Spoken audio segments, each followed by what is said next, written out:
this meeting to order. Welcome to meeting number 12 of the House of Commons Standing Committee on Industry, Science and Technology. Pursuant to the order of reference of Saturday, April 11th, the committee is meeting for the purpose of receiving evidence concerning matters related to the government's response to the COVID-19 pandemic. Today's meeting is taking place by video conference and the proceedings will be made available via the House of Commons website. I'd like to remind our witnesses today and our members that before speaking, please wait until I recognize you by name.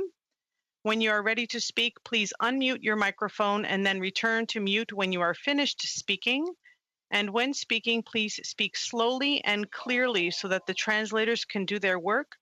Please use the appropriate language in your interpretation as the same language that you are speaking. As is my normal practice, I will hold up a yellow card for when you have 30 seconds left in your intervention and a red card when your intervention is expired. I would like to now welcome our witnesses. From Beef Farmers of Ontario, we have Mr. Robert Lipset, President, and Richard Horn, Executive Director.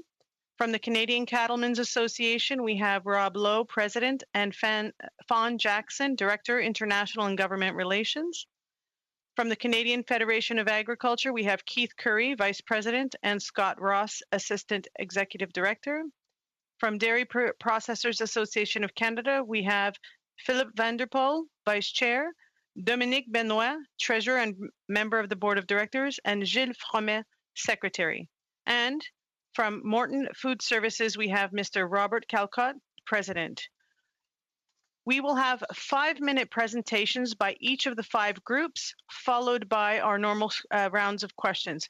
With that, we will start with the Beef Farmers of Ontario. You have 5 minutes. A quick point of order, Madam Chair. A quick point of order. Yes. Thank you. I just at an appropriate time, can we have 5 minutes of committee business, or I will use the end of my time to introduce a brief motion that would be dealing with committee business with the previous study that we had on fraud. So I just want to flag that now. I don't want to disrupt proceedings, so I'll leave it to you to decide. I appreciate that. So, Mr. Massey, just to let you know that based on the motion that was passed in the House on April 11th, we cannot consider any other business during these meetings. So unfortunately, we will not be able to accept the motion with respect to a previous study. So we cannot actually do committee business during this time, but I'm happy to have that conversation with you after we finish. Is that okay? That's fine. Thank you. With that, we will start with the Beef Farmers of Ontario. You have 5 minutes. Good evening. My name is Rob Lipset, and I'm a beef producer from Grey County, Ontario, and the president of the Beef Farmers of Ontario. Joining me tonight is BFO's Executive Director, Richard Horn. Like my colleagues from the Canadian Cattlemen's Association, we strongly believe that if the current challenges are strategically addressed, the beef sector will emerge as a key recovery sector post-COVID-19. But time is running out. Our sector has faced a number of serious challenges in the last couple of years that have limited our growth potential and hurt our financial viability, the largest being the lack of sufficient processing capacity and market price volatility. COVID-19 has significantly amplified these challenges and has placed our farm operations at a critical tipping point in the face of real threats to family beef farms like mine and to the security of the food supply chain. The losses beef farmers are experiencing, particularly within the feedlot sector, are simply staggering, mirroring those we experienced during the BSE mad cow crisis of the early 2000s. Farm gate prices have plunged despite increases in wholesale beef prices. Corn distillers, one of the main feed ingredients producers in Ontario use to feed cattle, have doubled in price since March 1st.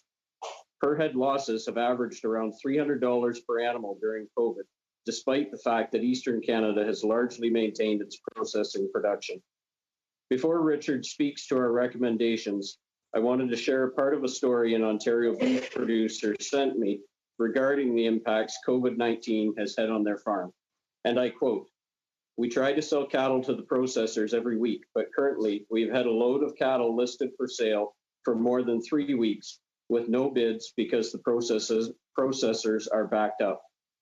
When cattle are fed past the date when they should have been harvested, they lose efficiency, and this costs us extra money to feed them.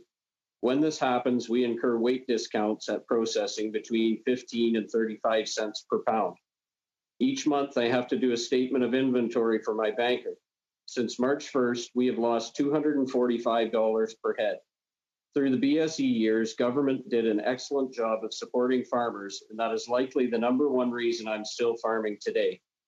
Production on my farm helps feed approximately 32,000 Canadians per year, and my operation deals with over 100 suppliers and support companies annually. We can't wait much longer for support from our governments. Ladies and gentlemen, Madame et Monsieur, we need help. Beef farmers need immediate financial support, direct support. Our farmers cannot borrow their way out of this. The current funding announced through the CERB, wage subsidies, loan programs, and others are almost entirely unusable by our farmers. I'll now turn it over to Richard Horn.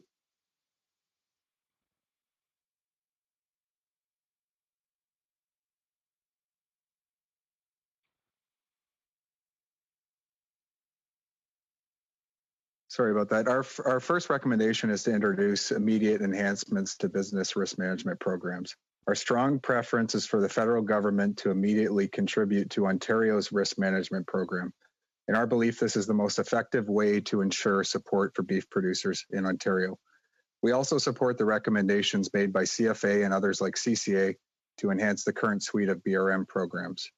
However, our strong preference is that you immediately contribute the federal government's 60% share to our provincial RMP program, similar to what Western Canada is asking for with respect to the Western Livestock Price Insurance Program. This would also support farmers in the grains and the non-supply managed livestock sectors in Ontario. These recommendations would not only support farmers quickly, but would put in place the necessary safety net to mitigate future market shocks, be that COVID or otherwise, particularly over the next 6 to 12 months. Our second recommendation, and it's a two-pronged important approach, equally important, is to immediately establish a cattle set-aside program for fed, feeder, and cull cows to help manage cattle supplies given the current and potential disruptions at processing. The U.S. is looking at similar programming to help their cattle sector manage COVID-induced volatility, and Canada used this type of program during the BSE crisis. We need this tool available immediately. This concludes our formal remarks. We'd welcome to entertain your questions. Thank you. Merci. Thank you very much. And next we have the Canadian Cattlemen's Association. Mr. Lowe, you have 5 minutes. Thank you, Madam Chair, and thank you everybody at the committee for allowing us to testify here. Good afternoon. My name is Bob Lowe, and I'm a rancher and feedlot owner in southern Alberta. I'm also the current president of the Canadian Cattlemen's Association, the national voice of Canada's 60,000 beef operations. With me is Fawn Jackson, Director of International Trade and Government Relations. The beef industry is the foundation of jobs for 228,000 Canadians and a contribution of $17 billion to the Canadian economy. As you've likely seen in the news, challenges brought forward by COVID-19 have resulted in a number of Canadian and American meat processing facilities significantly reducing their processing capacity. Due to these reductions in processing capacity, we estimate that we have built up a backlog of 100,000 head of cattle that are ready for market with nowhere to be processed. As a result of COVID-19, this group of cattle alone has dropped in value from $250 million to $166 million and costs approximately $400,000 per day to feed and care for. The loss in value is only a small portion of the economic impact, as all market-ready cattle have dropped significantly in value and financial hardships are rippling through the full beef supply chain. We can't stress enough how important swift action is in mitigating the scale of the problem we are faced with. The CCA estimates that left unaddressed, the Canadian beef industry will lose $500 million by June on market-ready cattle. Again, this doesn't account for the full supply chain impacts and the growing cost of feeding or caring for cattle that would otherwise have gone to market. It's been 2 weeks since Cargill-High River shut down, removing 36% of Canada's total beef cattle processing capacity. Cargill Cargill High River reopening today does not change the urgency of our recommendations, as they, along with other packers both in Canada and the US, are and will be operating at significantly reduced levels.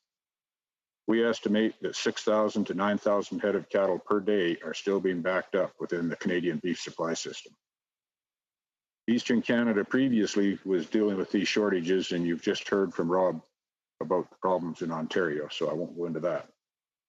As stated from the onset of COVID-19, the beef industry has 3 immediate recommendations. Establishing a set-aside program. This program helps manage inventories within the beef supply systems and avoids a large backlog of market-ready cattle. Number 2, addressing the sky-high premiums that have made our main risk management tool, price insurance, unusable, and making the tool, and we also would like the tool made available to the Atlantic provinces. This program is very important to our young and new producers. Adapting the advanced payment program, similar to what was done for canola producers last year, to provide added liquidity and financial flexibility. These changes will enable cattle producers to market their commodity at the best time and actually make reinvestments in their herd.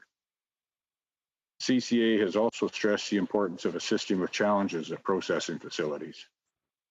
It should be noted that the existing suite of BRM programs come nowhere near being able to address the current challenges we are facing.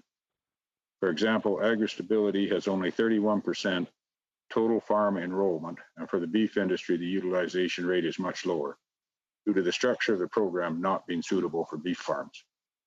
With the implementation of our recommended changes to this program, it will be more usable by the beef industry in the future, but it should be noted that this program was never designed to be able to address a pandemic. Utilizing agri-recovery, another one of the BRM programs with the provinces, could be one method through which funding could be quickly delivered. However, this has yet to be completed.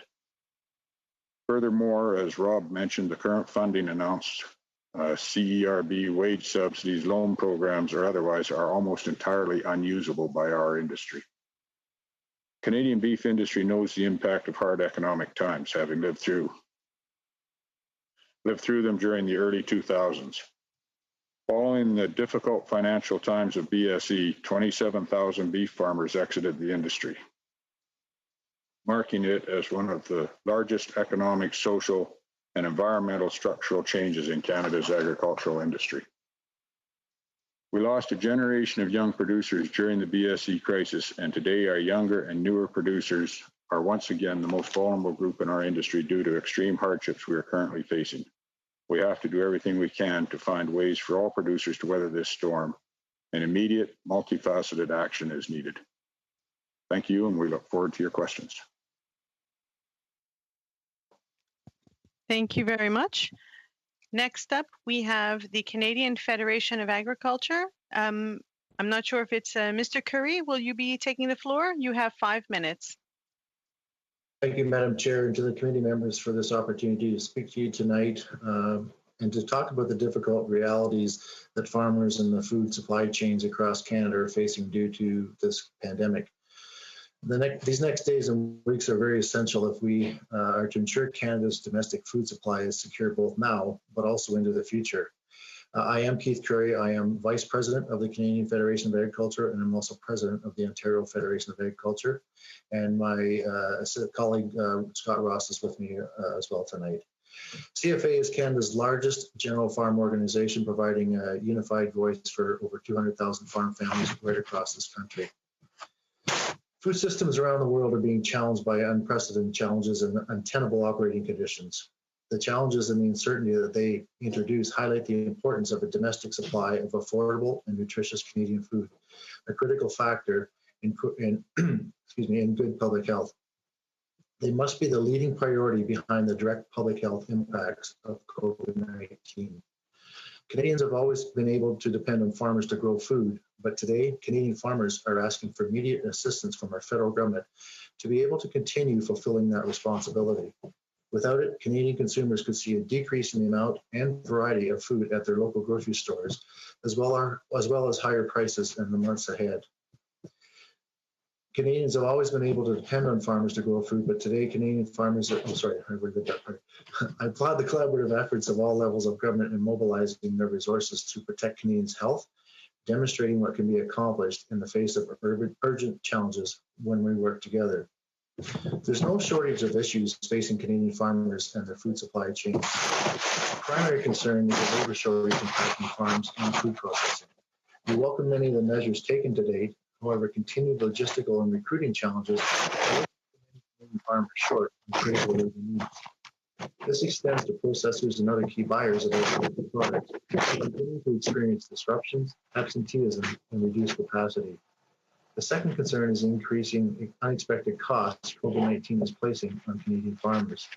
Supply chain distributions like plant closures already see farmers having to hold on to livestock where they can or face immediate animal welfare challenges in the prospect of depopulation where they cannot. Regardless, this equates to additional expenses, reduced revenue, and less production. Meanwhile, shifts in the retail and food service landscape have seen markets evaporate literally overnight. These challenges erode the confidence needed to invest in planting a crop and maintaining livestock herds, decisions that directly affect the availability and affordability of food later this year. Unfortunately, the lumpy revenue of agricultural businesses leaves them ineligible for wage subsidy, while their operating structures also preclude them from accessing most other COVID-related measures.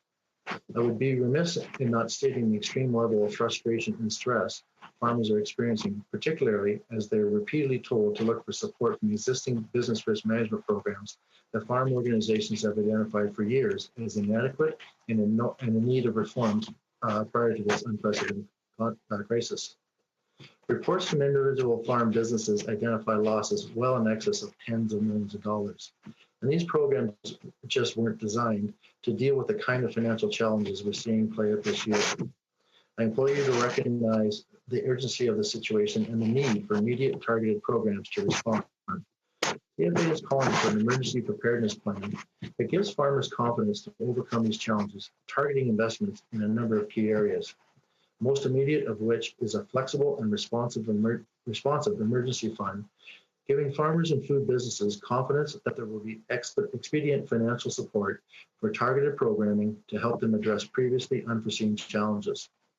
Following a survey of agriculture commodity organizations across Canada, farm and food businesses are calling for a $2.6 billion in immediate support to respond to the myriad of issues I touched upon earlier. In addition to this, producers need enhancements to Canada's business risk management suite to provide confidence that they'll receive adequate support from AgriStability if they do see significant losses throughout this year. And finally, further measures are needed to encourage Canadians to work on farm and in Canada's food processing plants. This includes financial incentives, but just as critically, prioritize access to personal protective equipment, second only to health, to ensure all agri-food workers feel safe coming to work. Canadian farmers take pride in the fact that every day we feed Canadians. If government invests now in risk mitigation, it will ensure our food system is secure and our grocery stores continue to be well stocked with safe and affordable food, preventing more costly issues down the road and positioning the agri-food sector to help drive Canada's economic recovery. I thank everyone for the time and I welcome any questions. Thank you very much, Mr. Curry. Our next group is the Dairy Processors Association of Canada. You have the floor for 5 minutes. Vous avez le plancher pour 5 minutes. Thank you. On behalf of the Dairy Processors Association of Canada, I would like to thank you for the invitation to appear today to discuss the impact of COVID-19 on Canada's dairy processing sector. I am the Vice Chair of DPAC Board and also the President and CEO of Vitalis Nutrition.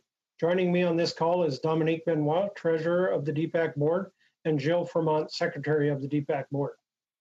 In these difficult times, the DPAC is grateful for those who continue to work diligently to provide Canadians with essential goods and services. Like all Canadians, we are especially thankful for the hard work and dedication of our healthcare providers. I want to obviously highlight the work done by the dairy sector to ensure continuity of dairy product supply in Canada. These are unprecedented times, and dairy producers and processors working together are doing their part. Since the beginning of the COVID-19 crisis, the dairy industry has donated almost 5 million liters of milk, which has been processed into nutritious dairy products and distributed to food banks right across Canada. This speaks to the strong commitment of dairy producers and processors towards their respective communities. COVID-19 has put a lot of pressure on all aspects of the country's economic and social infrastructure. Canada's food manufacturers are no exception, and dairy processors are under tremendous strain today as they adapt to the challenges brought on by COVID-19. Providing Canadians with a continuous and ample supply of nutritious dairy products while protecting employees' health remains the very top priority of dairy processors. My name is Dominique Benoit from Agropur, and I will continue in French. Alors, depending on their product and market mix, the majority of dairy processors have seen their revenue decline anywhere between 0 to 50% due to the reduction in the food service market. Furthermore, dairy processors have seen an increase in expenses due to costs related to COVID-19, such as a rise in absenteeism, cost of personal protective equipment, and health screening tools, spacing requirements and workers, and reduction in property production capacity. The combination of decline in sales and increase in costs means that many dairy processors are under significant financial stress as a result of the much lower or even negative bottom line.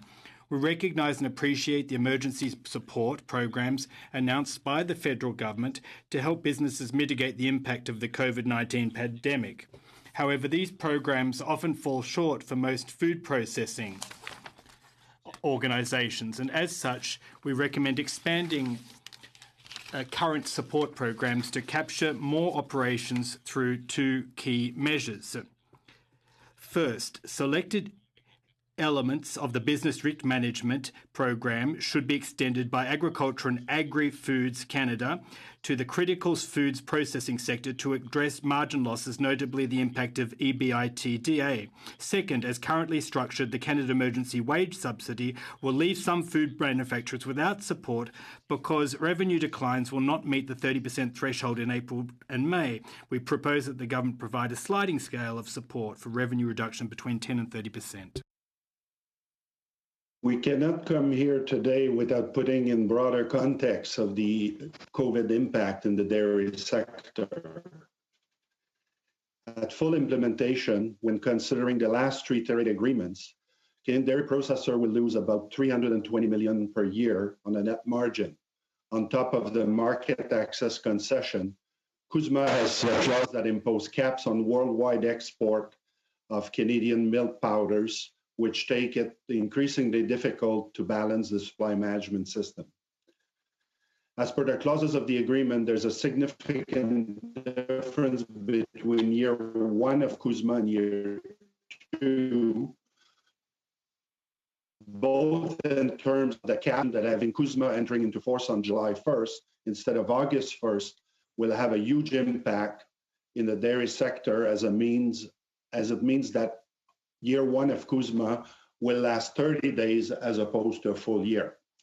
We trust that the government will keep its promises to fully and fairly compensate dairy processors for their losses.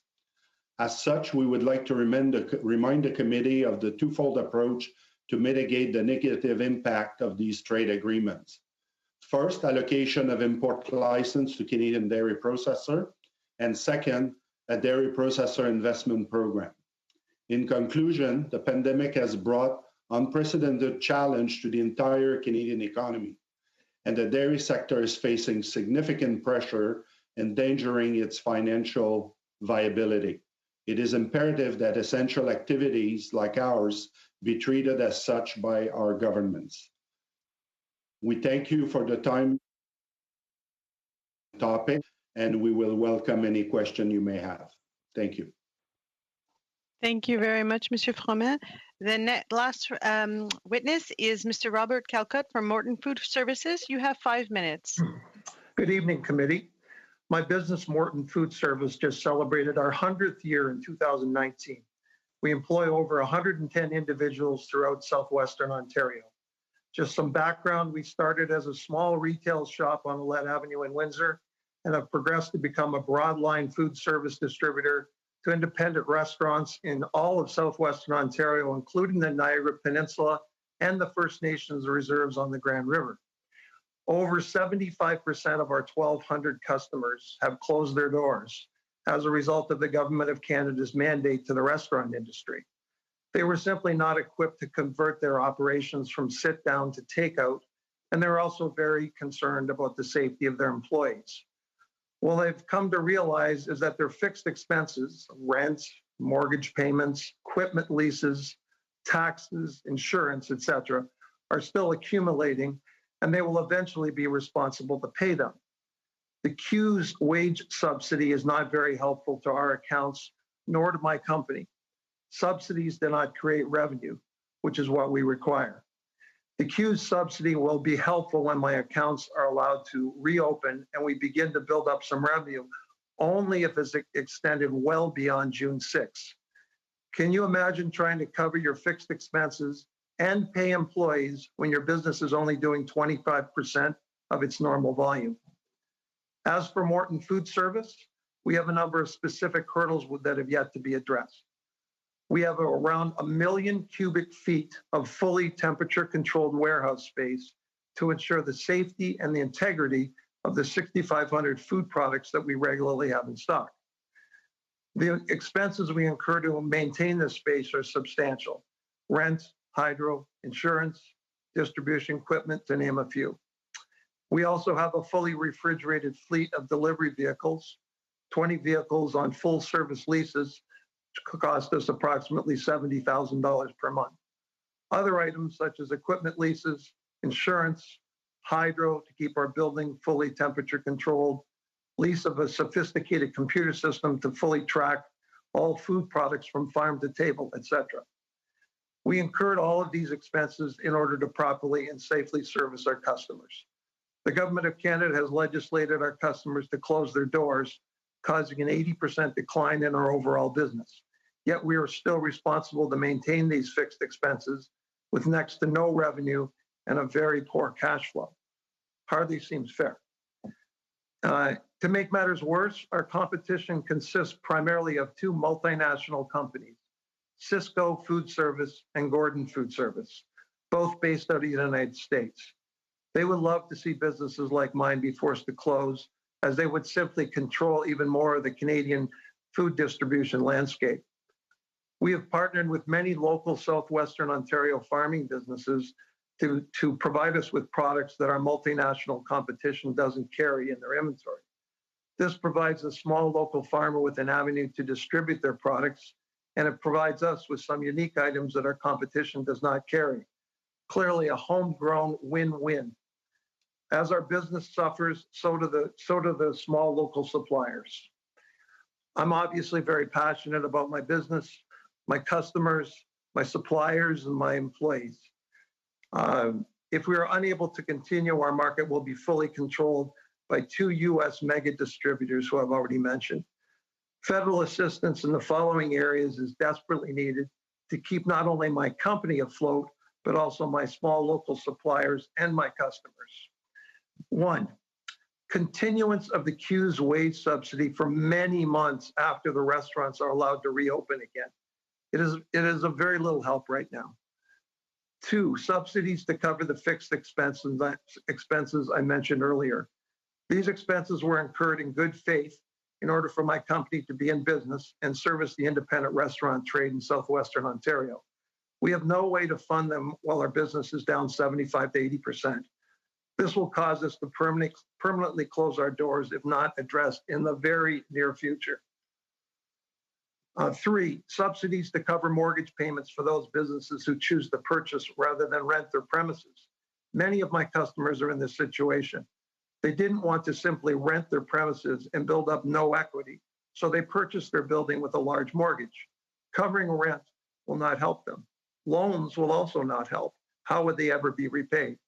I'd like to close with one final item that hasn't been discussed yet. It has to do with severance pay. The present Employment Standards Act requires that an employee is considered to be severed after being on EI for 13 consecutive weeks. The financial burden that severance pay would have on my business and my customers' businesses would cause us to close our doors. It would be impossible for us to sustain these costs and continue operating our business. Clearly, we cannot be back to anything that resembles normal for quite some time. As a result, many employees will reach the 13-week threshold. Mr. Calcott? I'm just done. Okay. and considered to be severed with the associated severance liability going to the employer. Last sentence, full relief from this severance obligation must be provided if you want businesses to pick up the pieces and try and rebuild themselves. Thank you for your time. Thank you so much. And with that, we will start with our first round of questions. And I'm just going to double check because I just received a new round of questions. I just want to double check who is the first list of questions. Our first speaker for 6 minutes is MP Dreeshen. You have 6 minutes. The floor is yours. Well, thank you very much, Madam Chair, and certainly thanks to every one of the witnesses that have appeared here today. I know these are very difficult times for farmers and ranchers, and my Conservative colleagues and I are certainly trying to make sure that you get the help that you need so that our food supply chains remain as strong and vibrant as they were before. And as a former cattleman, I know something about the challenges that you face. And today, I'd like to start by addressing my questions to the Canadian Cattlemen Association. It was 40 days ago when the Liberal Finance Minister told Canadians, when it came to support for our critical oil and gas industry, that we could expect action. And I'll quote, hours, potentially days, we can ensure that there are credit facilities for especially the small and medium-sized firms in that sector. Well, the reason that I mention this is that our critical agriculture industry is getting the same treatment from this government. Last week, we had the Minister of Agriculture before this committee, and incredibly, she told us in no uncertain terms that it was too soon to announce any kind of new aid package for the agriculture sector. I understand that the Canadian Cattlemen Association has also been meeting with the minister since the middle of March. And privately, they have told you that they agree that the current BRM programs are insufficient to address the challenges that you face today. You've suggested that what's needed are changes to BRM, as well as a national set-aside program and enhancements to the advanced payment program. Can you tell this committee what the results will be if the government fails to immediately move forward on what it is that you're suggesting today?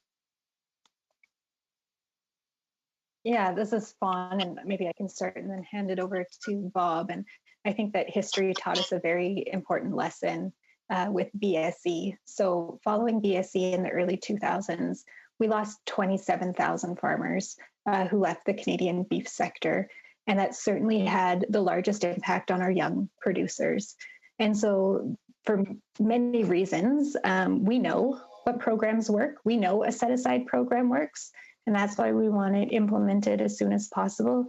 It essentially puts some animals in the supply chain on a maintenance diet and helps us manage our inventory so that we don't have a ton of cattle coming onto the market and essentially creating a race to the bottom and seeing a complete market collapse. And so we know what happens. We also know the tools that work. And that's why we're urgently asking the government for the set-aside program for the for the livestock price insurance premiums to be cost shared, and that's particularly important for our young producers. And then for changes to the advanced payments program, similar to what was done last year for canola. Rob, do you have any thoughts here, especially on BRM? Well, the basic suite of BRMs don't work for the cattle industry. They never have. Now's an opportunity to fix it, so it does. So that what we're looking for is the government to do something to carry us into the future. So when this happens again, everything's on the shelf. We just pull things off the shelf as we need them. So a little bit further to Fawn's thing, in BSE, we not only lost 27,000 producers, that directly, I won't say cause, that directly was the reason. We also lost 5 million acres of native pasture, which as native grasslands, as we move forward and science tells us what science tells us, is fairly critical to almost everything that we have. So I'll just finish with that. Well, thanks very much, Bob. I think one of the other aspects too, the advanced payments program, of course, what was done as far as canola was concerned, it was tied specifically to the fact that we were having issues with canola exports. How do you see the advance payments program working? Are there be any nuances to that you think we should be aware of? Mm-hmm. So our recommendations with the APP is to increase the interest-free portion for beef cattle to $500,000, to increase the overall cash advance limit to $3 million, and to extend the repayment terms for beef cattle to 36 months.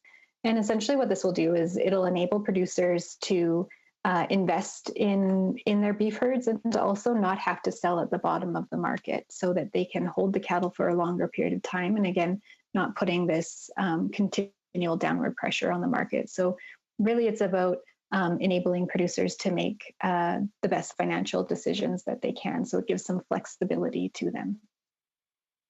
So under those circumstances, whether it be the cow-calf operator or the feedlot operator, they both would have access then, the way in which you foresee this advance payment program?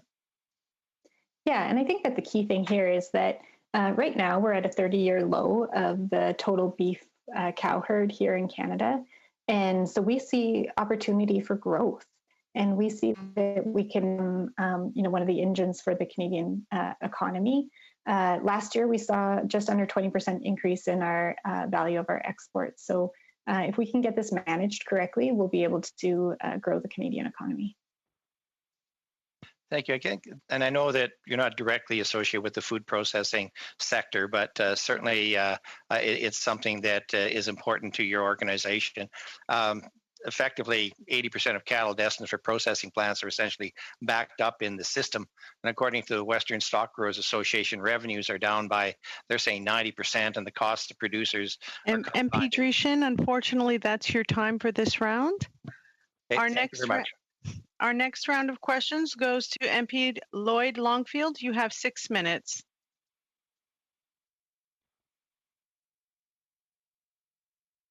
Mr. Longfield, you're still on mute. That's going to be the quote of the COVID crisis. Thank you to all the witnesses for coming and representing the groups as well as the individuals that are facing the crisis that we're all facing right now. I'm going to start off my questioning, possibly Mr. Curry or others that might want to join in on the industry government panels that are discussing this, working with the provincial governments, of course, the federal government, and the industry. A quick status report on how that's going. So far, we've been talking a lot about the federal government, but we know that the business risk management programs are all shared jurisdiction with provinces. Where are those discussions right now? Thanks, MP Longfield. And I know with respect to Ontario, that's where I can speak to more easily than the rest of the provinces, because that's where I'm from. Is there's a level of frustration actually with the province and the discussions with the federal government.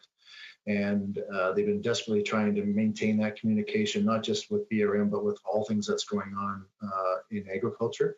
And there is some frustration there that that's not happening. As far as some early intakes of CAP and things like that, they have managed to secure some funding, some small amounts of funding to help things like online e-commercing for on-farm sales and these kinds of things, job matching, but nothing specific that's really going to survive this tidal wave that's coming into the primary agriculture sector. Right, and we know time is ticking. Is a similar experience in Alberta, possibly one of the Alberta reps? Is there frustration with the province, federal? What part of the system isn't working in terms of the business risk management program that we developed in our ag policy framework? In fact, Mr. Dreeshen and I were on the ag committee when that was being developed. The triggers were changed in 2016 from 85% to 70%, and we're still in that area. Where's the province at in these discussions? So I can't speak for the province of Alberta, but perhaps I could give some insight into the business risk management programs. And certainly we see that they're not the right tool for us to be managing right now, or that they need to be triggered. certainly. For example, if we look at agra stability, we find that to be a reactive program that our producers aren't generally utilizing anyhow. So I think the thing is that we have to match the problem with the right solution, and that's like trying to put a round peg in a square hole type of situation. Right, understood. And that point was made earlier, and I thank you for that. But in terms of maybe agri-recovery being used or working in conjunction with the Western Livestock Price Insurance Program, that we could maybe do agri-invest. Like to try and, one of the things that we've been trying to do is work within frameworks, knowing we have to augment that, but we have channels that need to be opened up, and I'm trying to find out why those channels aren't working. Certainly, agri-recovery could be an option to address some of the problems. It could be a funding mechanism to get it dealt with quickly, but it hasn't been yet. So I think that anything that anybody can do to make it get it implemented, the quicker we're going to be able to deal with the problem.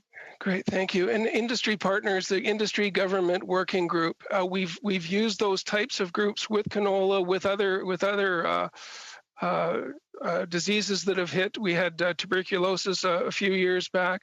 We've had grain not moving because of rail problems we had with cold winters and locomotives not working.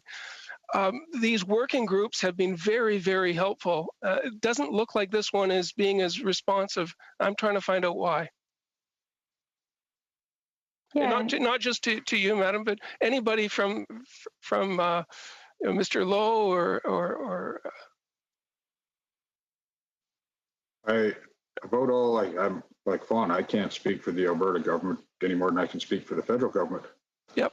I think everybody will agree that all governments have been exceedingly silent, and that's bothersome to us in the industry. Just the lack of communication from all levels of government. Has anybody in the witness list been part of the discussions with the industry government working group? Okay, that might itself be an issue, and the composition, and maybe that's something for us to take back to government to say these working groups aren't being represented by the people that are here, and maybe that's an issue that we have to look at. Finally, on the distribution, 30 seconds left. Very important to have Canadian distribution systems. Have you been able to pivot any of your industry, or any of your distribution towards the retailers, or are you only working within the restaurants? I can answer that. Rob Calcott from Morton Food Service. We just launched an e-commerce site to be able to sell directly to the public who are tired of waiting in line at Costco and grocery stores with masks on. And it's something we never thought we'd do, but we're trying to do everything and anything we can to keep people employed. Congratulations. So it was launched about a few days ago. Thank you. Thanks. That's my time. Thank you. Merci beaucoup. The prochaine. Thank you very much. The next question is from Mr. Lemire. Mr. Lemire, you have 6 minutes. Thank you very much, Madam Chairperson. First, what I've noticed is that it's a very serious time, and I'd like to thank folks from the industry for being so flexible. And I know that the food services industry is an important issue. I know that the farming sector is doing it particularly tough, and it goes to the heart of Canadian and Quebecers' identity. How do Canadians, how are they different from Americans?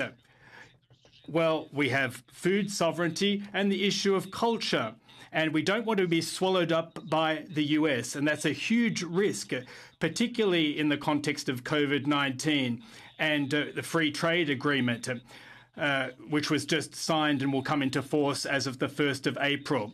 We just got news that the beef sector, well, that the price in the Eastern Canada and Quebec will free fall, despite the expectation that there would hopefully be an increase in the number of slaughtered herds. But unfortunately, one single case of COVID-19 can have a huge impact, as we saw in Western Canada. And the upshot is, well, farmers beef producers see their prices fall, collapse, and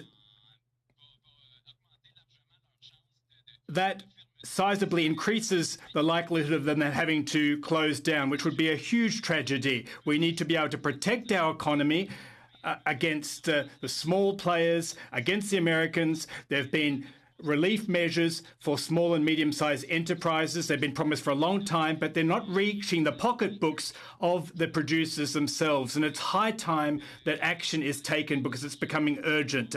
Now, as far as federal stimulus is concerned, there's obviously steps that need to be taken. And I'd like to take advantage of the Dairy Processors Association's presence here to talk about the impact of the coming into force of the new CUSMA free trade agreement. Now, having an implementation date before the 1st of May means that it will start on the 1st of July. It will have an impact of 40% on exports and losses of over $100,000 immediately, or million rather, and this will only skyrocket.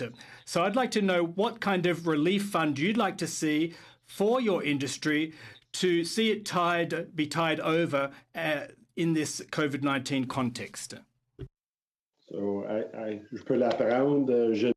Well, this is, in fact, Gilles Froment from the Dairy Processors Association of Canada, and I think that you're right.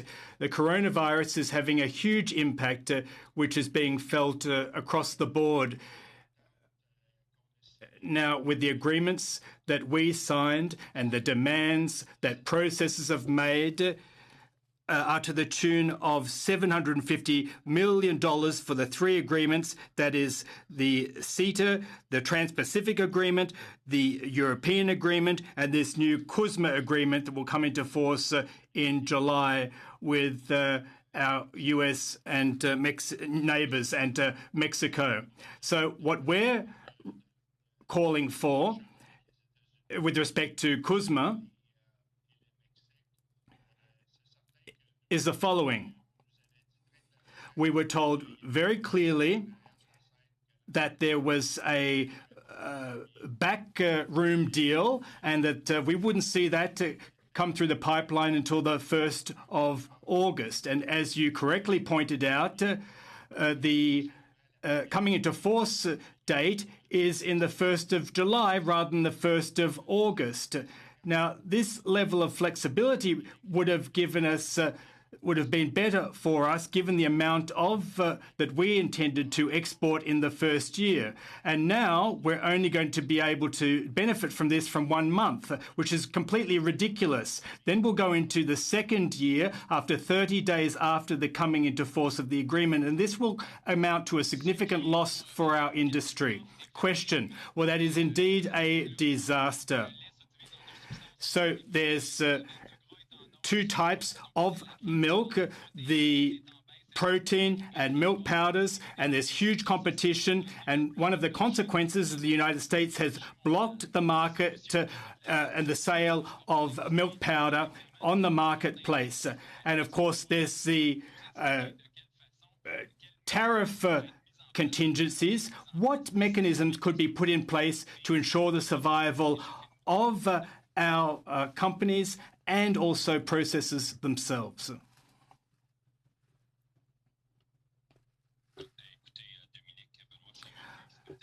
Well, listen, Dominic, it's Benoit here, and I might just tack on to what Mr. Froment said regarding the import quotas. Now, obviously, the demands made by processors are being supported by producers. The import quotas are allocated to dairy processing primarily. Why is that? It's because dairy processing will, in fact, be most hard hit by these 3 free trade agreements. Products that come to Canada will no longer be manufactured in Canada, the milk won't be, and the processing won't occur here. So this is the very least that we believe that this quota should be allocated to processing. Thank you. Mr. Lemire, your time has expired. Mr. Massey, you have 6 minutes. Thank you, Madam Chair. And I'm going to continue with the dairy processors with regards to the current situation now in terms of their business plan being altered by the trade agreements.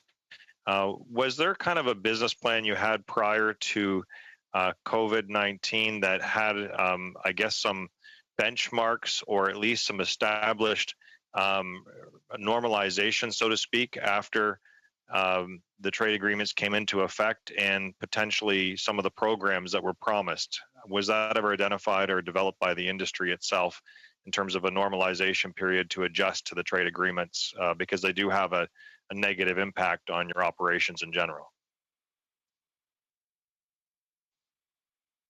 Clearly, we had, all along the discussion on the compensation we got last summer into the discussion when CUSMA was going to be implemented, and we were promised some compensation package that never came. Now we're into a COVID-19 environment where the agreements is, there was a rush to sign the agreement. I think I can understand from a overall Canadian perspective, but from a dairy industry perspective, it's certainly not the best news that we got over the last number of weeks. Okay. So, like I said before, in French, we were looking for a package of 750 million over per year over a 6-year period that would cover our losses for the implementation of the 3 agreements. Yeah, no, I've been around long enough to have governments before this current government promised packages that were never delivered on other trade agreements. We'll leave that for another day. Mr. Colcutt, I do want to note some of the distribution challenges that you face. Part of our food security is our supply chain. And are you aware of what your American competition might be receiving in terms of supports from the U.S. at this moment? You may not have that information right now, but can you in general give a sense of the competition that you face? Because if you cede your section of the market, there is no replacement.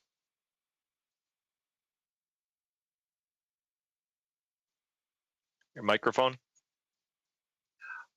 Sorry, Brian, our American competition have a great lobby, and I'm quite sure that they have something in the works to help them because let's face it, there's 2 sides of the food distribution network in Canada. One is retail and one is food service.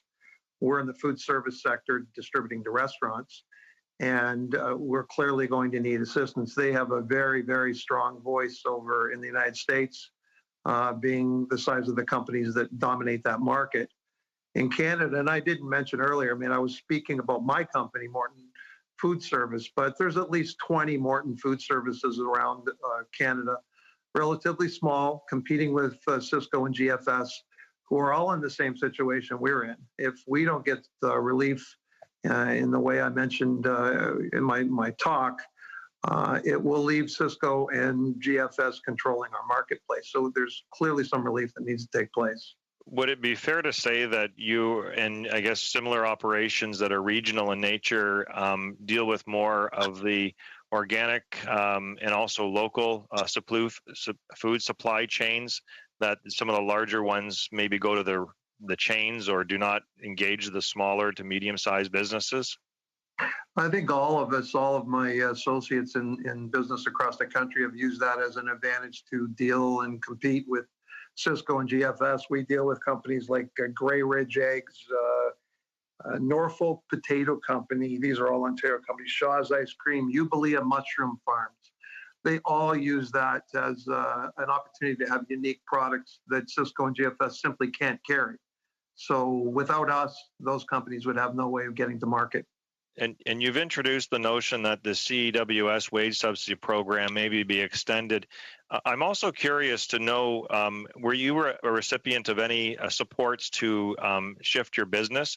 This is going to be one of the interesting things that takes place. I think some of the restaurant industry is going to have a cultural shift from some customer bases that will require other businesses to shift as well too. Is this something that you did on your own? I know that, so for example, in industry, we've had in the past research and development grants and a whole series of other things that have been supporting business. Or is this an initiative that you did yourself? Because it sounds like you're transitioning your model a little bit, and others might need some supports to do so as well to stay in business, because it won't be the same. Well, Brian, instead of sitting still, we've tried to look at other avenues to sell our products. We've got a $4 million inventory in our Windsor warehouse, and we looked at other ways of trying to start moving product and gain some revenue to cover some of our fixed expenses. So we started an e-commerce site, but with no support. We didn't ask for any support. There was no time to ask for support. We had to move as quickly as we could. So we launched that e-commerce site last week, and we're starting to sell directly to the public. I'm in contact with a number of other distributors across the country, and some of them are starting to do the same thing. When you get back to the restaurant end of the business, if they don't have some sort of incentive to reopen their business, and an incentive isn't just to reopen it, because if they reopen it and they have to pay wages, fixed expenses, and potentially severance pay to employees that they can't keep on, they simply won't reopen. So I don't know how they are going to segue out of COVID-19, but without significant assistance, they won't be able to. Thank you very much, Mr. Calcott. Our next round of questions is 5 minutes, and I give the floor to MP Patzer. You have 5 minutes. All right, thank you very much, Madam Chair. My questions will be for the Canadian Federation of Agriculture. I'm just wondering, how concerned are you about the state of agriculture, and what is the forecast looking like as the 2020 crop is being seeded? Yeah, mute here. Thanks very much for the question. And certainly there's a lot of uneasiness in our industries, as there is right across the country in all industries. But we're looking at the hort sector in particular, really having to do individual business analysis on what they're going to do as far as production. In a lot of cases, it's cut back dramatically. I live an hour north of one of the major fresh vegetable growing areas in Ontario. Supplies about 90% of the fresh vegetables, called the Hall Marsh. And they're anywhere between 50 and 60% production right now, which is very scary. But I think the bigger picture for agriculture in general is part of our ask here today isn't just about helping us keep our heads above water, which is part of it, but it's also about what happens post-COVID-19. And if we're looking at a reduction in horticulture products, for example, happening, we're looking at depopulation of herds or culling of herds and culling of livestock. That doesn't serve well for the long term. And agriculture is very well positioned to be that economic driver going forward, because a lot of industries just aren't going to recover real quick. But the food production system is great in this country, and we need to really enhance that. And the reality is, we have a moral obligation as a food exporting country to also help feed the world. So those opportunities beyond COVID-19 are extreme, but if we don't get the help now, that's going to be opportunities lost. That not only are we going to lose producers, we're going to lose those economic opportunities for the country going forward. Great. Yeah, thank you for that. And so based on kind of what we're seeing right now, and you kind of mentioned the risk of losing farms, it's reported that as many as 15% of farms could be lost by the end of this year if we don't see any relief package. And the Ag Minister, as we heard last week, said it was too soon to comment on any aid relief for agriculture. So I'm just wondering, when is too late? Like, when is it going to be too late for an announcement or for any kind of relief to come to our farmers, to our producers who are looking for help to get the crop into the ground and to get this season underway? Well, we're looking for action now. We've been calling for action since this has started, and we haven't got much of a response. And as you heard earlier, our current suite of business risk management programs aren't working for anybody. We've been asking for the last 4.5 years to get adjustments and changes to our business risk management programs, and nothing's happened. And to hear that that's the road of perhaps salvation for the industry is very discouraging, because it's not going to work. It doesn't work now because people don't enroll in a lot of the programs because they're not effective and they're slow in reacting. AgriStability is a safety net program that's been very underutilized because it's not effective and it's not time sensitive. That's the big problem with AgriStability, and it's not effective in a lot of industries, a lot of sectors in the industry.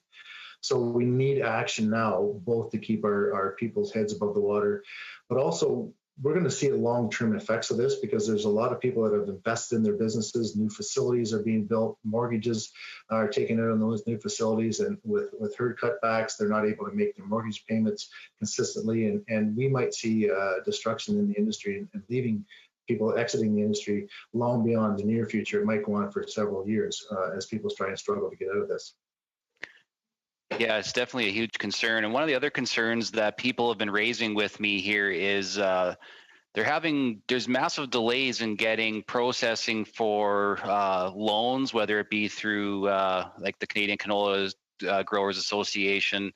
And it's just began because of COVID-19. There's just been everybody's working from home. There's been some delays and issues because of that. But one of the other issues that's arisen because of it is actually when the loan limits were increased from 400,000 to $1 million, there are some additional regulations put in place that are proving to be a huge barrier for people getting access to capital through these loan programs. I'm just wondering if you're hearing those same concerns out east, because I'm definitely hearing that a lot out west. Yes, we're hearing very similar comments from our colleagues. The fact that the increased amount, I don't know if it's because people are working remotely from home. I don't know if it's additional security that's being asked for this. If you look at the year of 2019 in general, it was a very tough year for agriculture based on a number of things out of farmers' control, like trade issues that were not handled well, rail blockages, all things that weren't the fault of the farmer, but we are bearing the brunt of the financial impact of that. So we've had to bear big financial costs, and ask us to go deeper into debt is also something that's very, very troubling as well. Thank you very much. Unfortunately, that's all the time for that round. Our next round goes to Nathaniel Erskine-Smith. You have 5 minutes. Thanks very much. I'd like to continue with the Canadian Federation of Agriculture, and I just want to make sure I have this right. So with the closure of meat processing plants for human safety, I understand there's now a significant backlog of animals. The Cattlemen's Association mentioned 100,000 backlog. Presumably in other sectors of livestock, there are backlogs as well. What will happen to these animals? Well, that's something that's very concerning to everyone. We have slowdown in all meat processing facilities, whether it's pork, whether it's poultry, and essentially farmers are going to try and keep these animals as long as possible. When it comes to poultry, market birds or market hogs, that time frame is very short. So the producers are going to have to make it a business decision to depopulate because not only is it troublesome for the animal, but with no income coming in and the same cost being incurred in keeping these animals, there's a decision that has to be made. And the last thing we want to see is euthanasia.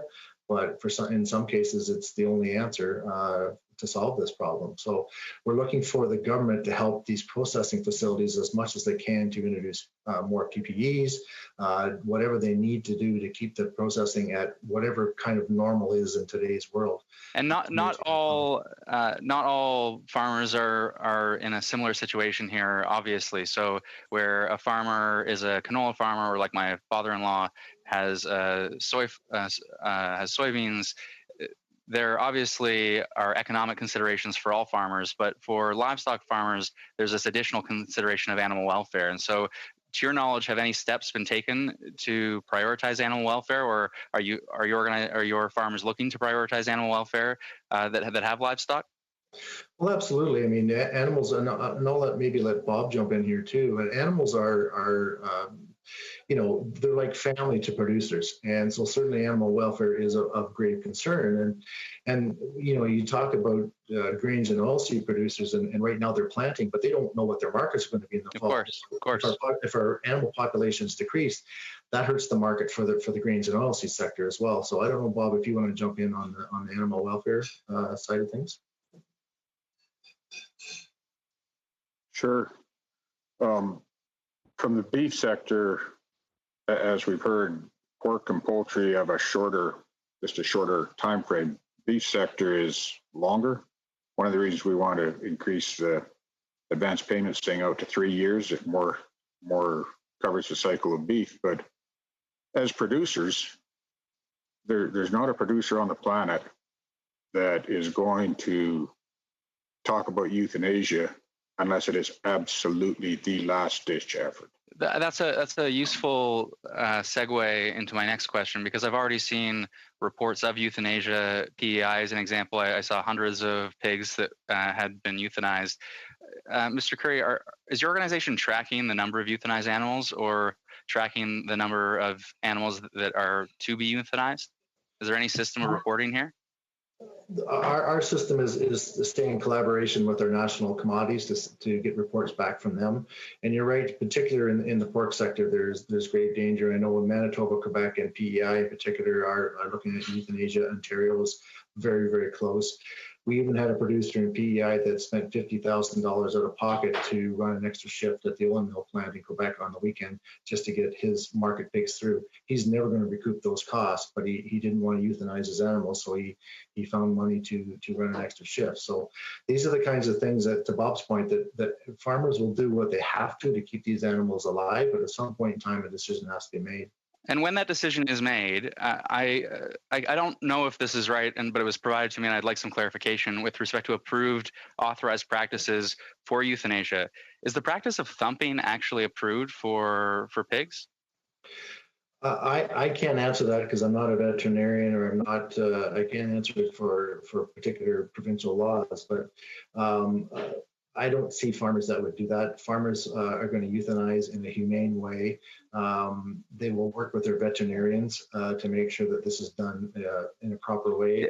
I hope that is the case, because I read the National Farm Animal Care Council suggests that blunt trauma euthanasia is acceptable, and that's administered by grasping the hind legs of the piglet and striking the top of the cranium firmly and deliberately against a flat, hard surface. I've seen pictures, certainly, of that cranium hitting a flat cement floor. And if that's approved, that's a challenge. And I would close because I'm running out of time. It just seems to me that this is what happens when we treat sentient animals as commodities. That, of course, there are economic fallouts. There's also serious fallout for animals. Thanks very much.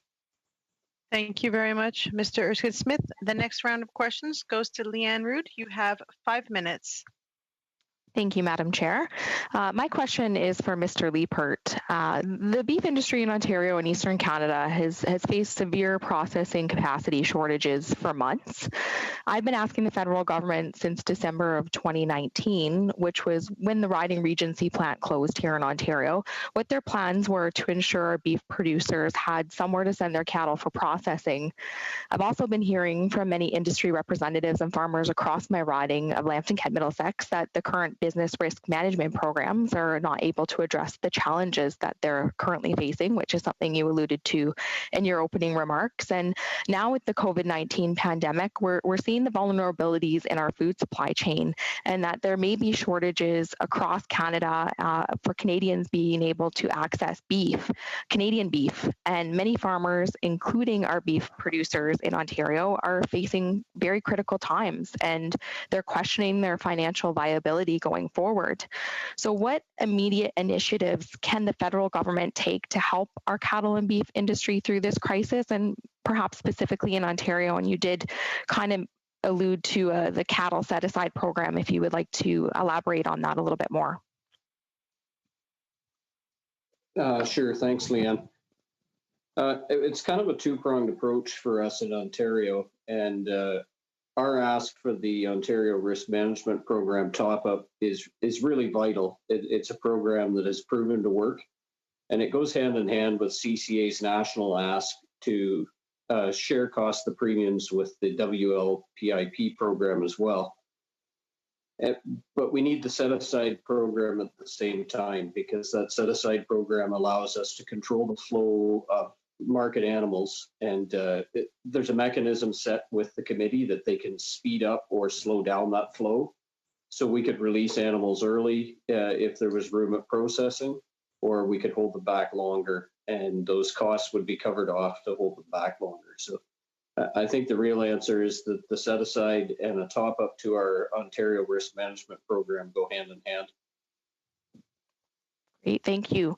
And you did allude to this in your opening remarks as well, that the federal government has announced many programs to help Canadians weather through the COVID-19 pandemic, including this ERB, wage subsidies, and loan programs. But Are any of these government's announced programs helpful for the beef industry, or even if Mr. Curry would like to weigh in on this? I know you've kind of touched on it a little bit, but specifically here in Ontario. Yeah, sure. Part of the problem with the wage subsidy program is that I'll use a cow-calf operator as an example. Their revenue comes in 2 to 3 times a year based on their sales. And right now we're not showing a revenue reduction because of the market uncertainty. We can't move those animals at the present time. So we don't have a significant enough price decline currently to qualify for that program. When you look at the Canadian Emergency Business Account, we've heard that current programs payroll requirements exclude what many cattle producers have for payroll expense at the current time. And the other piece of it is many other larger feeder operations are too large to qualify because they go over the $1.5 million cap. And I'll just add to that, on top of maybe a revenue loss not being shown, what they are seeing is doubling of expenses. So the net profit is way down, and it's something that's very problematic that we can't seem to get across, that these are incurred expenses that are going up and up and up with it, that revenue stream continuing to follow suit. So it's very problematic. Thank you. I've also been hearing from farmers in my area in southwestern Ontario here that they're considering not planting corn this year. They've been telling me that the carbon tax has been adding to their margins at drying, and ethanol is lowered in value when the oil is dropped. So obviously this is going to be a problem going forward, going into the fall, because we could potentially see feed shortages. Not sure, Mr. Curry, if you want to comment on that, what you see happening down the supply chain if indeed farmers are not going to be planting the corn that's needed. Well, this is what I spoke to earlier about. Not only do we need immediate help, but it also is going to help the long-term aspect of what we're doing. And every single farm business is making that independent decision on what they do or don't do this year. And for a lot of people, it's cutting back. And even though the impact immediately isn't on grains and oilseed, they're looking at the futures and saying, I'm not sure if I want to plant as much this year. So it will have an impact, yes. Thank you. Thank you. Thank you very much. And the next round of questions goes to MP Lambropoulos. You have 5 minutes. Thank you. So to begin, actually, I'm going to ask the Dairy Processors Association of Canada a few questions, mainly because in Quebec, it's a very important industry. And in my riding, actually, there are quite a few facilities in my riding, such as Saputo, AgroPure, etc. So I had read a couple of the things that you had mentioned with regards to COVID-19 and listening to your comments today, impact on the dairy mentioned earlier. So we'd like if you could maybe give us a bit more of a description, because you said that the wage subsidy doesn't necessarily apply to you as you haven't lost 30% revenues. However, it would apply to you if it was a slightly less amount. So can you maybe give us a bit more of a description and explain how these fluctuations have really impacted your sector?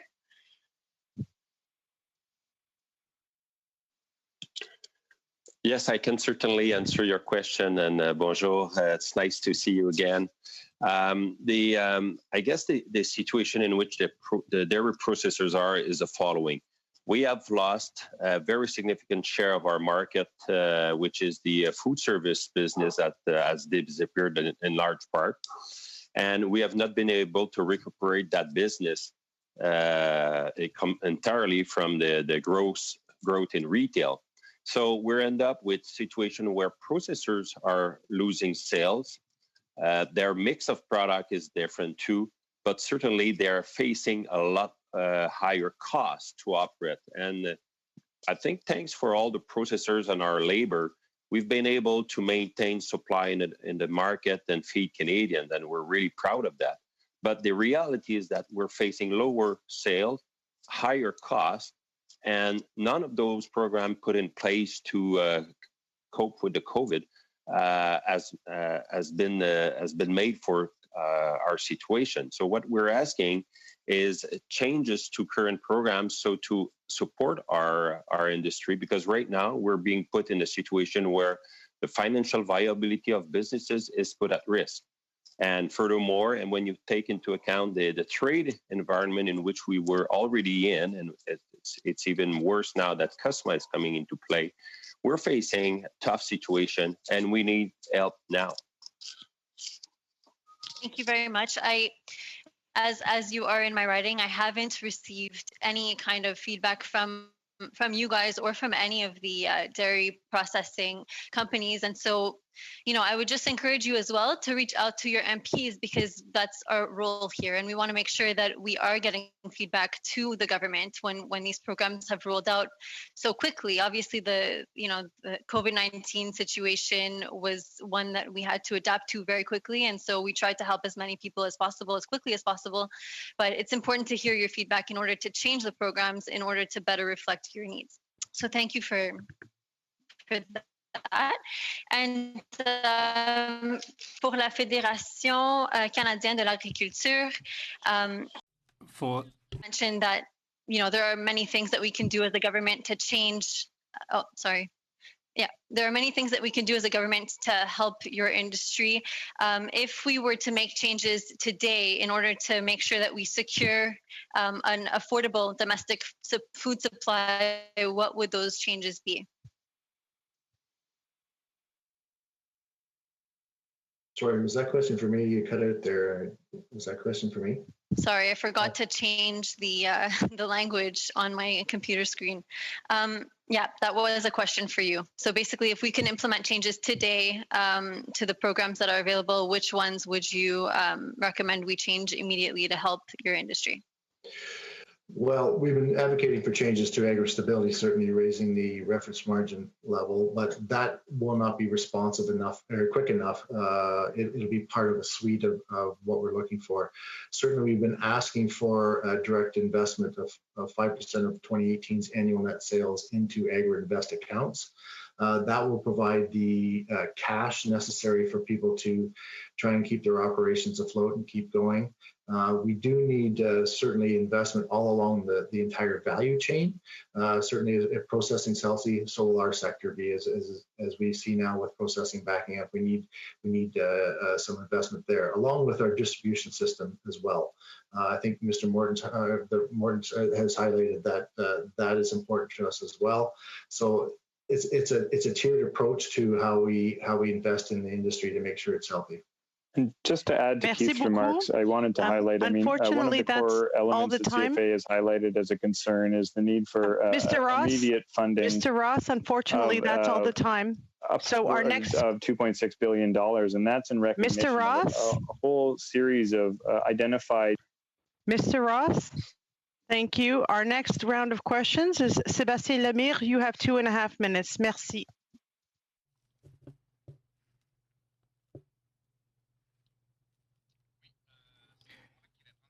Yes, it's my turn, in fact, Mr. Yves Perron here. Now, Mr. Froment, dairy processors, or Mr. Benoit, you said earlier that there was an agreement, that there were promises made before the coming into force of CUSMA that weren't, in fact, weren't maintained. And also, that was also the case with the Trans-Pacific Agreement. Those promises weren't kept. You were promised so much, and these promises weren't kept. Now, you said something that could soften the blow would be the, in fact, allocation of dairy import licenses, tariff quotas. Some products are exempt because these products have to be imported and then processed. Now, what would be the consequence if you didn't get a large amount of these tariff quotas? What would the effect in the marketplace? Well, we saw what happened with CETA, where half of the quotas were given to retailers and to distributors. So we lost half of the quotas, as you said, but that also had an effect on our margins. Quebec and Canadian products remained on the shelves. Now, what we want is to import the products that we need. And that would, in fact, complement the products that we offer in Quebec and Canada. That's our aim. Now, short of that, our companies and corp will be at risk because the imported products may, in fact, be sold at the expense of our products. So what you're saying is processors need these tariff quotas. This would help not only the processors but also the producers. I'd like to hear what you have to say about previous agreements that were costed. You know, why this is a good opportune moment to inject money in companies that need it, isn't it? Stimulus. Well, it's a good question you've asked. We're still waiting. Producers did, under the PPT, get something, and we do hope that this happens soon. Questions goes to Mr. Massé. You have 2.5 minutes. Thank you, Madam Chair. To Mr. Curry, I believe it was you that referenced an example of someone going out of their own pocket, so to speak, to cull animals. I think it was a pork farmer. And I guess, like, I'm wondering how much, I guess, underutilization of processing plants are taking place. For where I'm from, the auto industry, you just throw on another shift. Some work, 2 or 3. And to suggest that, I guess there's capacity, but there's just not the money to use the capacity is a little bit surprising. So can you maybe enlighten us a little bit on that aspect? So it's just not quite as simple as throwing on another shift into a processing plant and carrying on. The processors have been dealing with a lot of absenteeism, a lot of people not showing up for work. Either they're sick or they're scared to go in case they get sick. So that's been an issue. This was a case where he was able to secure enough of a workforce on a Saturday to process those pigs. But the problem with trying to do extra shifts is these facilities have strict food inspection rules in place, disinfecting and cleaning of machine in between shifts, et cetera. So it's not just as easy as adding more and more shifts to try and speed up capacity. There are strict rules, especially with food safety, that they have to follow, especially with cleaning of the equipment. Sure. No, and I didn't want it to sound as easy in the auto sector either. That's easy as well. The same ISO standards and so forth apply, but obviously, I guess I'm just wondering though, is there an underutilization of processing right now, provided that there was, I guess, a proper, either incentives of the workforce issues you described and the training issues. If those things, like how much is there on, for example, off hours or other hours, an underutilization of the processing that we do have, or is this? I'm looking for, I guess, time frames here of what we have. If there was an opportunity to increase instead of destroying animals, to process, that's what I'm looking for. Training people in a hurry to run a processing facility is not easy. Certainly, I know processors would be willing to do that if enough time allowed, but it's not a simple solution. We need more processing in general. Eastern Canada is sorely lacking in processing. Thank you very much. Our next round of questions goes to MP Gray. You have 5 minutes.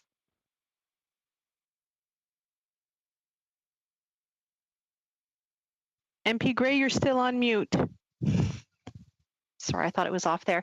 Thank you, Madam Chair, and thank you for everyone being here. My first question is for the Canadian Cattlemen's Association. Mr. Lowe, as I'm sure you're aware, the federal provincial standardization of meat inspection regarding abattoirs is due to be completed by the end of 2020 per the Canada Free Trade Agreement. And one of the concerns I've seen is regarding the high cost and amount of time it takes to register meat processing abattoirs federally so it can export interprovincially. And I've noticed through my research research that this is a concern that your organization has been raising for some time now. And so my first question is this still a significant concern for your members? And then secondly, as part of that is now with the possible concerns due to domestic supply capacity and supply chains, would taking action to expedite the reconciliation on these issues be beneficial to your members to help move products between provinces at this time? Do you want to answer that, Bob? Or? I was waiting for you to jump in, Fawn. If we could get the federal and provincial inspections the same, that would have, of course, help a bunch. And just a whole lot of we could have more beef being processed at smaller plants and eligible to either interprovincially or internationally. Mm-hmm. It's something that I've been talking about at least for probably 15 years, and where it gets to, I don't know. But if this can speed that up, that would be nothing but a good thing. Fawn, do you have anything to add? Yeah, we have a recommendation for an export development fund that could help with some of the investments that need to be made, as MP Massey was talking about previously, to be able to enhance the capabilities at some processing facilities. So I think for us right now, all options are on the table in terms of solutions. Okay. But certainly our immediate asks are the three we outlined earlier. Okay, thank you. And also as part of this, it's my understanding that the government on their Canada Free Trade Agreement website recently stated that the resolve of the interprovincial trade issues may be delayed, including this issue regarding abattoirs as laid out in the 2019-2020 plan. Has the federal government been in constant contact with you on this particular issue, that there is now a delay? So I'm not sure that specifically I could get a further answer for you, but I know that there is work underway right now on the regulations for the interprovincial trade of beef or of meat. Mm-hmm. Okay, thank you for that answer. It looks like they're due to COVID that they're delaying that. So thank you for answering that. I do have some questions regarding farmers markets, and so across the Okanagan, where I'm from in British Columbia, farmers markets play a really important role to our producers to sell their products, and this is really important, especially for our smaller farms. And many farmers markets have begun to move to online sales, and some are going to open on a limited capacity. But there's a lot of concern whether or not these smaller producers will be able to get by. And so perhaps to the Canadian Cattlemen's Association and the Dairy Producers Association, have you heard concerns from your producers being able to get products to farmers markets this year, and what those concerns might be? No, that's not something that I've heard. Yeah, go ahead, Bob. I think we're going to say the same thing. I've not heard anything about that specifically, so I really can't answer that. Okay. I think the challenges with processing for us has been at the larger facilities, so I haven't heard that side of things. Okay. Do we have any of the other speakers that are here today that have any comment on that before I move on? The governance of the farmers markets is a provincial jurisdiction, mm-hmm. So depending on the province you're in, they may or may not be open. And if they're not open, obviously it's a problem. But there are some provinces that are trying to make it easier for farmers to get access to farmers markets for the sale of their products. And just a quick question, thank you for that, to the Canadian Federation of Agriculture. With concerns over international supply chains and increasing cost of importing food, would you recommend the federal government take more action to help ramp up domestic production and promote local agricultural producers locally here within Canada? We can ramp up the production. We need the processing to go along with it. Mm-hmm. We can produce the products. We need to get it processed so we can. The value in our products is in the value added. So let's ramp up the processing. Thank you very much. And our next round of questions go to MP Johari. You have 5 minutes. Thank you, Madam Chair, and thank you to the witnesses. Madam Chair, I'll be splitting my time with MP Longfield. I have one question. This question is going to go to the Morton Food Services. Mr. Calcott, you indicated that you carry about 6,500 different food items. You carry about, I believe, I'm not sure whether it was $1 million or $4 million worth of inventory, a large investment you had done in the infrastructure to be able to make sure that you could maintain the quality and of those food when it's been distributed. But you also talked about the shifting your business. You talked about the e-commerce. Can you quickly explain what is it unique about the food that is prepared for the restaurant, which is food services, that kind of doesn't allow you to redirect that food to the retailers? And if that could be done, what are the inhibitors of that? Well, the primary inhibitors are the pack sizes of the food we carry. They're very large packages. For example, a 50-pound case of chicken wings is not very easy to go into a retail establishment. So we are looking at items from an e-commerce point of view that the consumer could readily take to their home. And you might say Costco has already sort of created a market for that when they got us used to buying in larger quantities. And that's allowed us to sort of segue into that market to try and make up a small percentage of what we are down. But it's going to take a lot more than that to help us get back to normal. Hope that answers your question. Yeah. Yes. So it's basically the package sizes that it's an inhibitor to be able to get it into the retailer, because then they have to unpack and. Well, if they can't easily unpack, there's no labeling on a lot of our products internally. So the restaurants don't need to have internal labeling like on, say, a 6 by 2 kg case of French fries. They don't have to have labeling that would be required in the retail trade.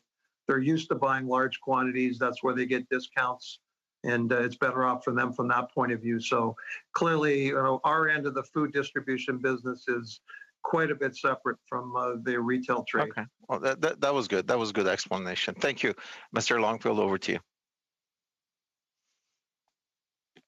Thank you, and I want to direct my question to Mr. Horn. We've been working together on supply and demand in my part of Ontario. We've also worked on the Beef Research Centre. I was working with Conservative MP Alex Ruff, who has a lot of cattlemen in his area. We have Cargill processing plant in our area. The coordination of efforts across parties and across governments is so important. I was getting frustrated during my round of questioning that it doesn't seem like we have the same coordination going between the provincial and federal governments, and that might be something we need to address. Do you have any comments on that, or have you been working with the provincial government in Ontario and trying to bridge those gaps? Yeah, thank you for your question, Mr. Longfield. Yeah, absolutely. We've been working with the supply chain in Ontario and our provincial ministry and minister, and so have my counterparts in the other provinces. Yes, it's frustrating that there seems to be somewhat of a finger pointing exercise between levels of government occurring, but I think our response back to that is that the beef sector has been very clear on the needs of our producers across the country. And my counterparts in the other provinces share with the Canadian Cattlemen's Association on the approach that we need. So, the politics of what's needed are delaying what needs to be done in terms of supporting primary producers and the rest of the supply chain. So I guess I would invite our colleagues at both levels of government to come back to the table and work together, because I agree with your points about coordination. It's absolutely essential, and we're seeing a lot of a delay and confusion, and I don't think there is any on the beef side. I think we've been very clear in our requests and what we need and what we want. Very good, and maybe also to Mr. Lowe, looking at what happened a few years ago with the tuberculosis outbreak, we were able to very quickly respond. What's different this time? I've been wondering that myself. We got 2 years ago, and I was really involved in that, and we got ag recovery going really quickly, and It just happened a lot faster, and I don't know why. And that's triggered by the province, agri-recovery. Yes, it is. We need the province at the table. Thank you. Thank you very much. Our next round of questions goes to MP Patzer. You have 5 minutes. Thank you, and I'll be sharing my time with MP Root as well. Last year's growing season definitely was one we won't soon forget. I was talking to a constituent named Dave on Friday, and he was actually in his combine trying to finish off harvest before he can begin seeding. So for the Canadian Federation of Agriculture, do you know how many acres of crop across Canada didn't get harvested last year and still had to be dealt with first this year before seeding can begin? I don't know the exact numbers, but I know it's a lot. I planted corn yesterday beside a field that still had to be combined. So there's a lot of that going on out there. And I don't know whether Scott may have some stats. Scott, do you know the numbers there? I don't have that offhand. I know it varies region to some extent, and there was considerable unseeded or unharvested products across much of Western Canada last year. But I don't have specific stats on hand. I can certainly get that to you. Yeah, no, that'd be good. I would appreciate that. So then the other thing that we've been hearing about a lot lately is issues with the Canadian meat supply or the beef supply. But what I'm wondering is, are there any gaps or areas of concern for supply chains with grain farming? I'm not really hearing any at this time. There's more concerns about things like ethanol that's not being produced because of the price of gasoline right now, which will result in less supply of dry distillers grain, which is a key protein source to a lot of cattle feed. That certainly is a concern, but I'm not hearing any other gaps. Everything seems to be rolling along fine right now. Okay, right on. That's it. Well, go ahead. I was just going to comment just on the DDGs as a feedstuff for Ontario Eastern Canadian beef producers, most specifically. The price has doubled of those products since COVID hit. Since March 1st, the price of DDGs in Ontario has doubled since March 1st, and that's obviously relates to a major cost increase for feedlot producers. Yeah, for sure. But also, has there been any increase of food waste within the grain sector or within feeding cattle, or has there been any issues with that at all? Well, I certainly can't speak for grain farmers or the ethanol industry, but beef producers are finding alternative ways to address supply shortages in certain areas, and are certainly working with nutritionists to close the gap in that area. But it's certainly not ideal, and it's coming at higher costs. Yeah, thank you.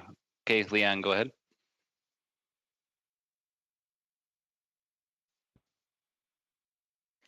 Thank you.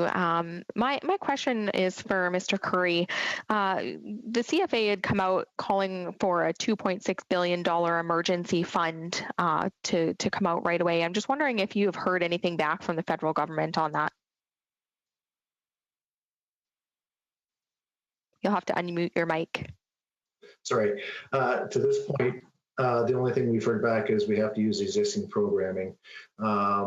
We've been working with our national commodities to come up with that figure. That's an aggregate number of the hurt to date. And actually those numbers are probably 2 weeks old now. Understanding that we need more coming forward, more investment, but we haven't really heard anything back other than it has to go through existing programs, which we're struggling with that answer right now.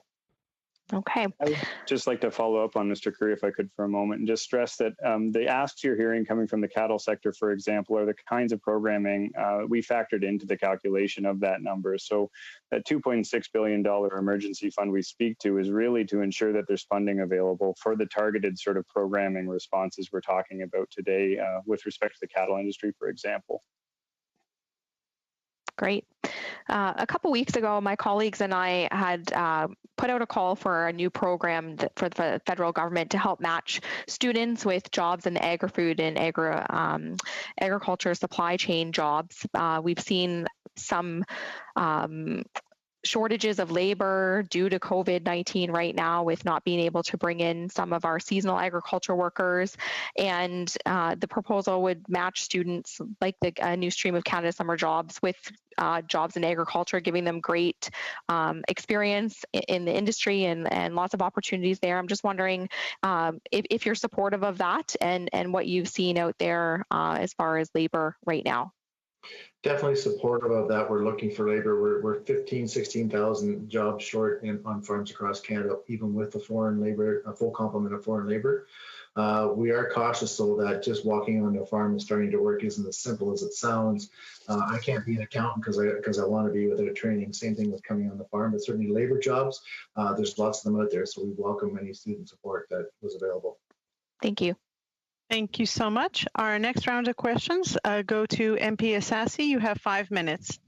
Thank you, Madam Chair. I'll be sharing my time with Member of Parliament Longfeld. Now, it seems to me, having listened to all of you, and thank you ever so much for appearing before our committee, that processing is a very, very big part of the problem here. Can the beef producers tell me how much of the processing of beef happens in Canada and how much of it in turn is done south of the border? I can't give you exact numbers. There's a percentage goes south of the border. In Canada, the two major plants, processors, are both in Alberta, and that amounts to about 70% of the cattle that get processed in Canada. The actual percentage that goes south, I don't know, but it's not a very big percentage. Okay. Now, just in terms of your recommendations, and I understand Ms. Jackson also was talking about export development, what are some of the suggestions that where we could utilize to build more capacity for processors? And I put this to all of you. Sure. So we have previously recommended this Export Development Fund, and one of the reasons is because as Canadian Beef, we have access to a number of new markets and wanting to make sure that we're optimizing that in terms of economic growth. And so perhaps a processing facility, they might need to invest in cooler space, or they might need to invest in some research, or they might need to invest in some market development. And so our idea was that if we could have this fund that would enable some of that growth, that we would be able to optimize the Canadian beef industry's contribution to the Canadian economy. Any other suggestions for immediate capacity building in the processing sector? I think the big stumbling block is employees, making sure that we have the PPEs in place and that the facilities have the protective barriers in place to make sure that we maintain as much capacity as possible going forward. Getting people to work there is the big issue. And just building on those comments, I think we've heard time and again that recruitment is a real challenge in the current environment, and the need for a financial incentive to help bring Canadians out to these jobs and assist with the costs associated with training would be a big investment in the processing sector as well.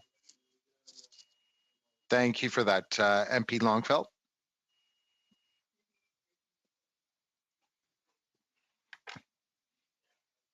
MP Longfeld. Thanks, Mr. Assassi. You didn't say that you were going to ask my questions when I said I would share my time. Oh my God. The processing piece is an important piece, and when we look at the BSE outbreak, a lot of processing went to the States. Now the Americans have a lot of plants that are shutting down, which seems to me like if we were able to build capacity, we could also capitalize on some export opportunities. You've mentioned labor being one of the issues. I know in Guelph at Cargill, we've helped them to bring in some people from overseas to work as butchers. We've got skilled positions that we have trouble filling. We also have interprovincial barriers. So I'd like to just touch on that. I know that we're talking about finances now, but I'm trying to get past the COVID to the future opportunity of export development. What would it take for us to increase our capacity? Well, go ahead, Fawn, sorry. Yeah, well, I would suppose one of the remnants from the BSE era was a set of regulations that required Canadian processors to remove a larger amount of something called specified risk material. And so next year, we're hoping to get our BSE natural risk status. And so I think this is a really opportune time to be thinking about this, because investment in processing, as Keith Curry mentioned earlier, value added to the Canadian economy comes from further processing. We have the farms. If we have the processing, that's going to be our big opportunity. The demand will be there, but we need to meet the supply with that, and the farmers need us to do that for them as well, help them to do that as well. Mr. Curry, anything to add? No, I'll just follow up where Fawn was at. I mean, Eastern Canada has been suffering for some time in processing capacity. So that investment is also for the future. It's quite necessary to help us recover post-COVID-19. Yeah, 100%. Thank you. I'll turn my 8 seconds back to the chair. Thank you.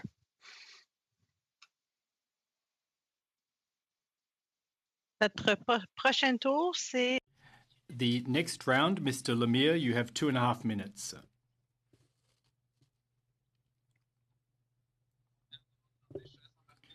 Yes, go ahead, Mr. Tremblay. Your turn. Good evening. I have a question for the processors from Quebec. Now, there was a proposal to increase credit for the Canadian dairy sector, and that would mean that you would throw less milk out. Could you please speak about that proposal? Why didn't you follow up on that proposal, and why might it be still relevant to go about doing that today?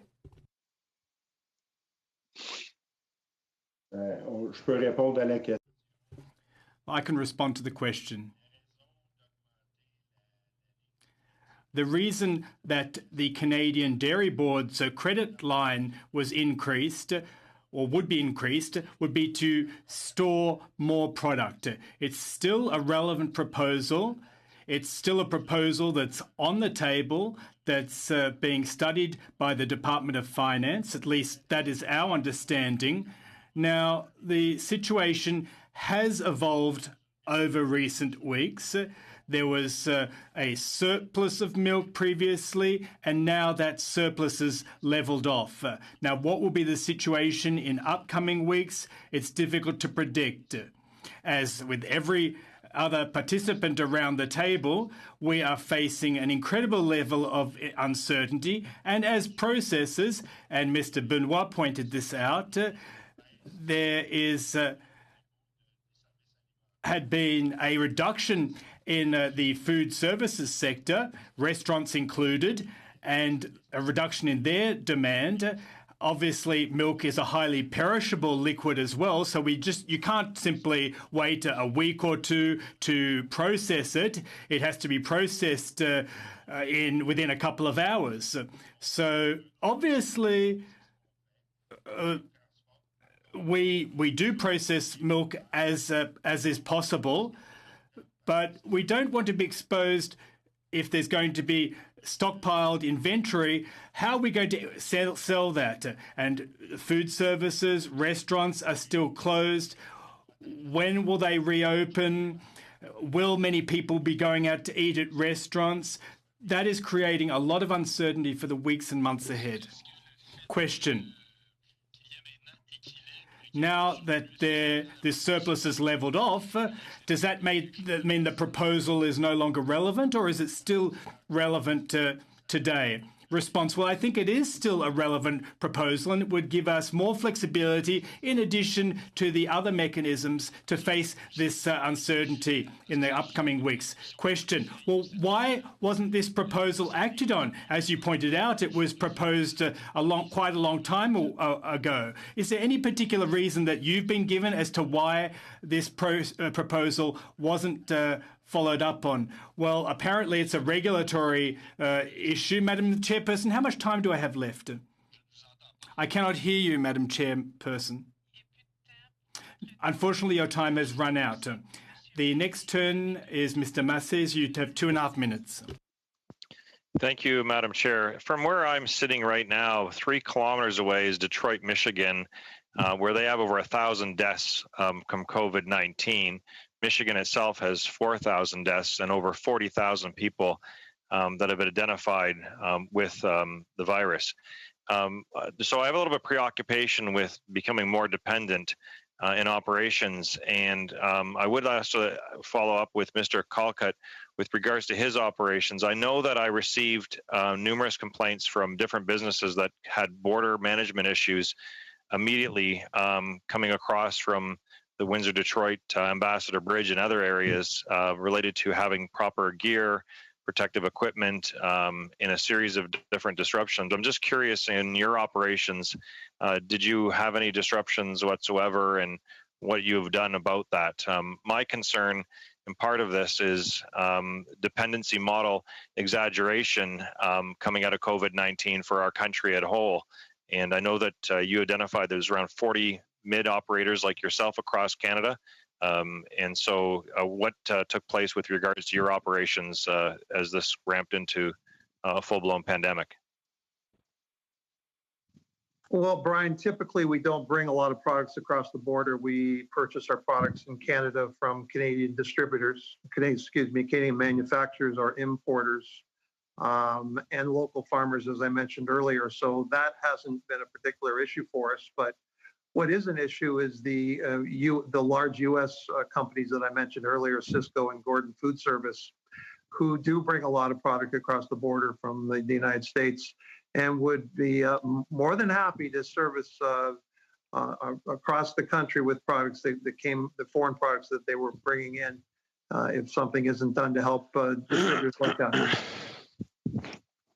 Thank you. And real quickly, I know I don't have much time, but again, to Mr. Curry, I have a submission here from the Beef Farmers of Canada. They have two primarily objectives. I just want to concur that that you're supportive of them as well too. And there is the BRM programs they identified, and then second of all, the BSE response for feeder fed cattle program. Are those things that you support as well? I assume that's the case, but I don't want to bring that assumption to the full committee at the end of the day. Yeah, no, you assumed correctly. We've been working closely with Bob and his colleagues, as well as I have been with Rob and Richard in Ontario. So yeah, we're in line with them as well. Thank you, and I know that's my time. Thank you, all the witnesses. Thank you very much for that. And we have now completed our first 3 rounds. And seeing that there's only about 4 minutes left of the meeting, we'll take the opportunity to thank the witnesses for their time, for coming out and giving excellent testimony. On apprécie énormément votre. We've greatly appreciated your testimony today. And on that note, I'd like to wish you a pleasant evening. Call this meeting adjourned. Thank you. Thank you. There you go. Madam Chair, do you have a second just to talk informally of committee business?